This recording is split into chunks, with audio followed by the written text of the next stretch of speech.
সাদা তিলের অনেক গুণ আমরা তো সবাই জানি।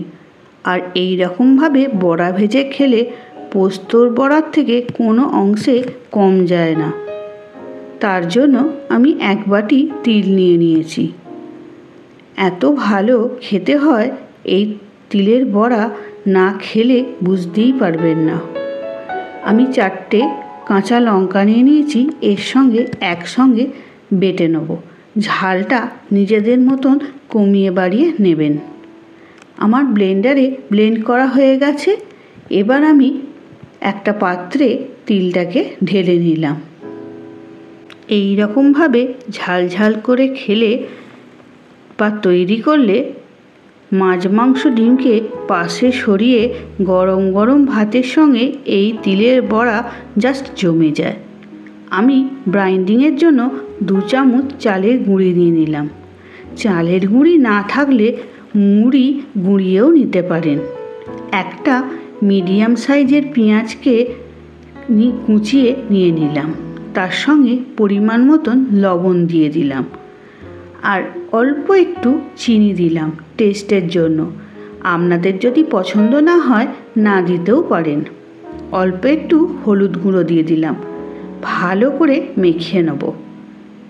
আমার এই রেসিপি এখন যারা দেখছেন তাদের অসংখ্য ধন্যবাদ আমাকে তাদের মূল্যবান সময়টা দেওয়ার জন্য। ভালো করে মেখে নিচ্ছি।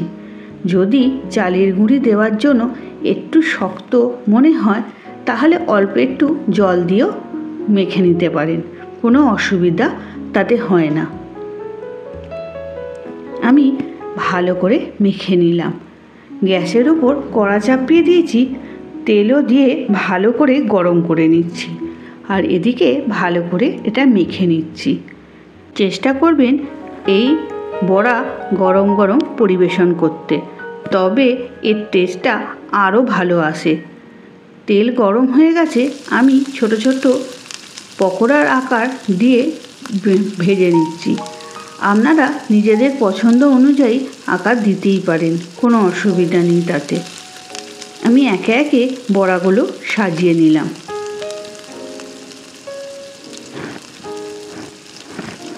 আমি এখন একদমই নাড়াচাড়া করব না।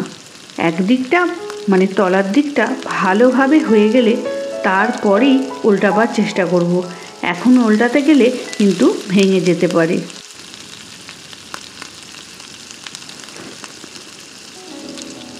তলার দিকটা ভালোভাবে হয়ে গেছে। এবার আস্তে আস্তে আমি বড়াগুলোকে সব উল্টে দেবো। এই রকমভাবে উল্টে পাল্টে ভালো করে ভাজা করে নিতে হবে। চালের গুঁড়ি দেওয়ার জন্য খুব ভালো মুচমুচে হয়, সেই জন্য চালের গুঁড়ি দেওয়ারই চেষ্টা করবেন।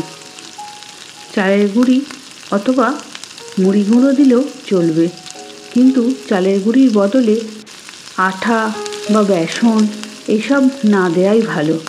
চালের গুঁড়িটা দিলে যে মুচমুচে ভাবটা আসবে, অন্য কিছুতে অতটা মুচমুচে ভাব আসে না।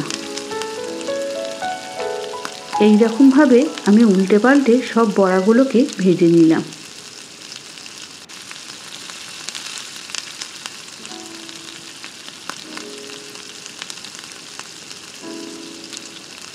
ব্যাস, ভাজা আমার কমপ্লিট। এবার পরিবেশনের জন্য পুরোপুরি রেডি। আপনাদের ভেঙে দেখাচ্ছি কতটা লোভনীয় হয়েছে। খেতেও দারুণ হয়েছে। যেমন টেস্ট হয়েছে তেমনি মুচমুচে হয়েছে। Please like and subscribe and share. এখনকার মতন এখানেই বিদায় নিলাম।